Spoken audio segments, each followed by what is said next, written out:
Good morning student. तो हम 10th class history 4 lesson part 9 start कर रहे हैं। तो इसमें हमारा जो टॉपिक है पोस्ट वार रिकवरी। तो पोस्ट वार रिकवरी, तो हम देखते हैं जो कल हमने जो टॉपिक पढ़ा था फर्स्ट वर्ल्ड वार के बारे में। जो फर्स्ट वर्ल्ड वार के बारे में जो 1914 से 18 तक लड़ा गया था, तो हम युद्धोत्तर सुधार के बारे में देखते हैं भी किस कंट्री पे कैसे इफेक्ट पड़ा और कहां से कर्जा लिया। काफी कंट्री को लॉस्ट हुआ था युद्ध में फर्स्ट वर्ल्ड वार में। तो हम पढ़ेंगे पोस्ट वार रिकवरी। तो देखते हैं उस टाइम इंडिया एंड जापान में काफी इंडस्ट्रीज डेवलप हुई थी एंड अमेरिका एंड ऑस्ट्रेलिया वगैरह काफी जो वीट प्रोडक्शन में काफी उत्पादन करने लगे थे बहुत ज्यादा। तो देखते हैं पोस्ट वार रिकवरी। तो पोस्ट वार इकोनॉमी रिकवरी प्रोवाइडेड डिफिकल्ट, बहुत कठिन था। मींस जब काफी कंट्री को 4-5 साल फर्स्ट वर्ल्ड वार की वजह से जूझे हैं, उसके बाद ऊपर उठना बहुत मुश्किल काम था। Britain which was the world leading economy in the pre war period, yes, उस टाइम ब्रिटेन बहुत ही पावरफुल कंट्री था, लेकिन काफी ब्रिटेन पे इफेक्ट पड़ा है। तो ब्रिटेन की जो अर्थव्यवस्था है पर्टिकुलर ऐसे प्रोलॉन्ग ट्रायल्स या लंबे समय तक संकट में रही। And while Britain was occupies with war, industries had developed in India and Japan, yes. तो उस टाइम हम बात करते हैं इंडिया और जापान में काफी इंडस्ट्रीज डेवलप हो रही थी। तो after the war Britain found it difficult to the recapture in earlier position of the dominance in the Indian market, yes। Indian जो बाजार था उसके प्रभुत्व करना बहुत कठिन काम हो गया था। पहले तो टोटली ही ब्रिटिश गवर्नमेंट का ही प्रभुत्व था इंडियन मार्केट पे।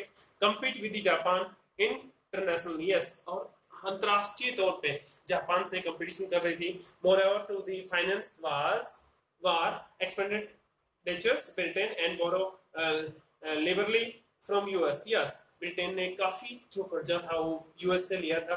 And this mean that at the end of the war Britain was grounded of the hug extension debit, yes. जो युद्ध खत्म हुआ तो ब्रिटेन के ऊपर बहुत ज्यादा कर्जा हो गया था। And the war had lead to an economic boom, yes, आर्थिक जब उछाल आया तो that is to a large increase in the demand, production and employment, yes। तो बड़े पैमाने पे काफी चीज डिमांड हुई, मांग हुई, उत्पादन हुआ एंड रोजगार की काफी डिमांड थी। And when the war boom ended, जैसे ही वार जब खत्म हुआ तो production contracted and employment increase, yes. तो जैसे ही युद्ध खत्म हुआ तो काफी इफेक्ट पड़ गया ना, तो काफी लोग बेरोजगार हो गए। And at the same time, तो उसी समय government reduce the bloated war expended and bring them into the line and peace time revenue, yes। जो शांति थी उस टाइम तो काफी जो खर्चे थे या जो रेवेन्यू था टैक्स इंक्रीज किया। This developments lead A hug jobless, yes, काफी लोग बेरोजगार हो गए थे। इन 1921 अगर हम इसकी बात करें, 1 in every 5 British worker was out of work, yes। Every 5 में से 4 लोग बेरोजगार हो गए थे।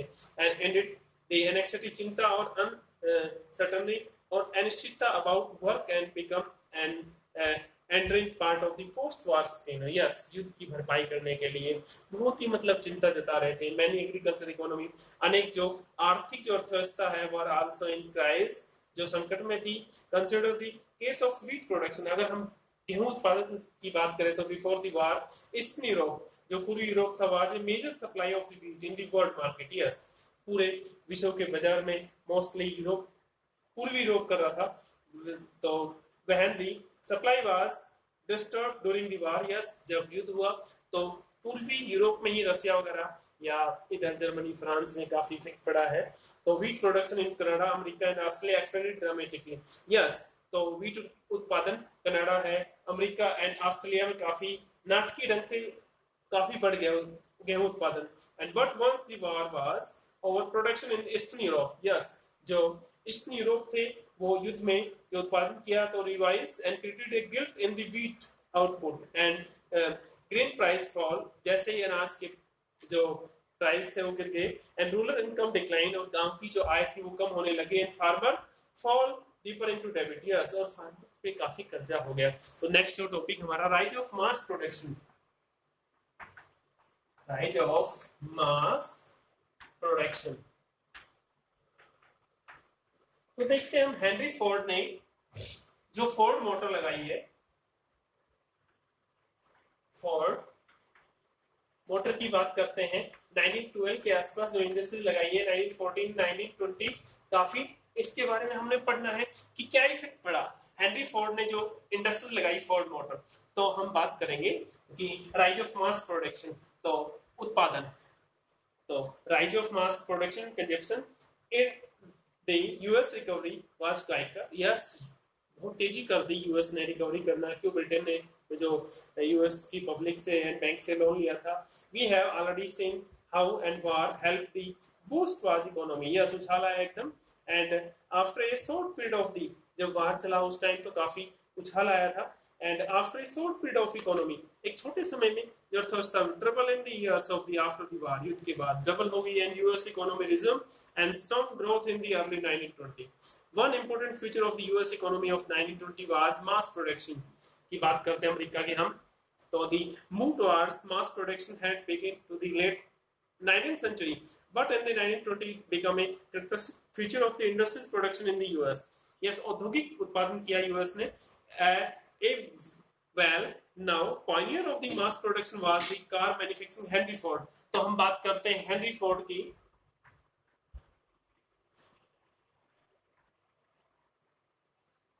हेनरी फोर्ड जो अमेरिका में यूएस में डेट्रॉइट में अपना इंडस्ट्रीज लगाया था 1912 के आसपास। तो Henry Ford A well pioneer of the mass production was the car manufacturing Henry Ford. He adopted the assembly line of the Chicago segregated house। हम बात करते हैं बुचड़ खाना, जो शिकागो में जो बुचड़ खाना था उस पे ऑटोमेटिक सिस्टम था, क्योंकि वहां पे जो भी मीट लेने आते थे वो पैसे रख दो और कितनी चाहिए, तो बेल्ट सिस्टम था अपने आप ही, वो बेल्ट चलती थी और उससे अपने आप ही आता था जो शिकागो के लोग उठा लेते थे मीट को। तो ऐसा सिस्टम कर दिया हेनरी फोर्ड ने, ऑटोमेटिक सिस्टम मींस एक चैन सिस्टम कर दिया, जैसे यहाँ कुछ पुर्जे फिट होंगे फिर कुछ आगे ऐसे आगे बिल्कुल car complete T model car. तो ही adapted the assembly line of the Chicago की तर्ज पे उसने, and segregated animals were picked apart a butchers as they come down in the covering belt to his new car plant in Detroit। yes, जो Henry Ford ने America में 1912 में जो car industries लगाया था डेट्रॉइट में, तो ही realized that the assembly line method, जो असेंबली लाइन की जो विधि थी उसकी would allow a faster and cheaper way of the producing vehicles। yes, जो जिसकी कॉस्ट बहुत कम थी और बहुत तेजी से प्रोडक्शन था। एंड द असेंबली लाइन जो force worker to the repeat a single task mechanically and continuously, such as the fighting a particular part of the car and pace dictated by the cover belt। yes, pace मतलब रफ्तार उसकी तेज कर दी। This was a way of the increase the output per worker by speeding up of the pace of work। yes, जो कार्य था वो पर worker जो उसकी स्पीड पहले नॉर्मल थी फिर उसकी स्पीड इंक्रीज कर दी, तो वर्कर अगर वर्करों पे काफी बोझ पड़ गया, तो standing in the front of the cover belt no worker could afford to delay the motions। अगर वर्कर ने एक बार दाएं बाएं देख लिया या नहीं हटाया कवरिंग बेल्ट से सामान को, तो टेक ब्रेक और even have a friendly word and the workman. Yes, और साथी से अगर बात की तब तक ही आपस में एक दूसरे की कार टकरा जाती थी बेल्ट पे, असेंबली लाइन की जो बेल्ट थी। As a result Henry Ford car come off the assembly line at the 3 minute interval. Yes, 3 minute में एक कार तैयार हो जाती थी। A speed much faster than the achieve by the previous method and T model car Ford was world first mass production car। A first worker at the Ford factory were unable to cope and the stress of working an assembly line पे काफी work काम छोड़ के चले गए थे, तनाव आ गया था कि स्पीड इंक्रीज हो गई थी ना, could not control the pace of work। yes, और वो नियंत्रण नहीं कर पाए रफ्तार को, and so they quite in large number and in desperation हताश हो रहा था उनको for double the daily wage of the $5। yes, लेकिन हेनरी फोर्ड ने उनकी सैलरी डबल कर दी इन 1914।